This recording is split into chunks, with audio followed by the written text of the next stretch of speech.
Yan, nagbalbalinan. So nga, babasitan tayo ti apoy na. Sajay. Tapos nga nabuslon ti kayo, balin da ito. Yan nga pag-aron.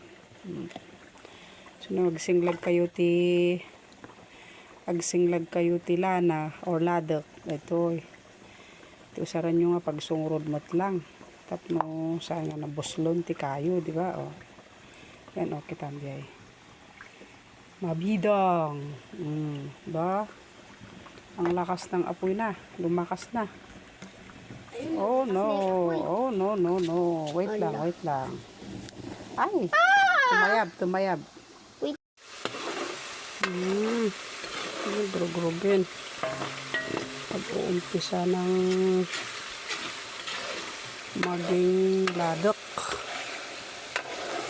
Ayan. Kiwa-kiwar, mekos tayo. Tapos saan nga makset. Ayan. Ba?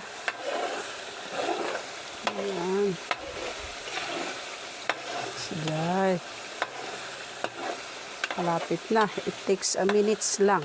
Malutol. Madali na.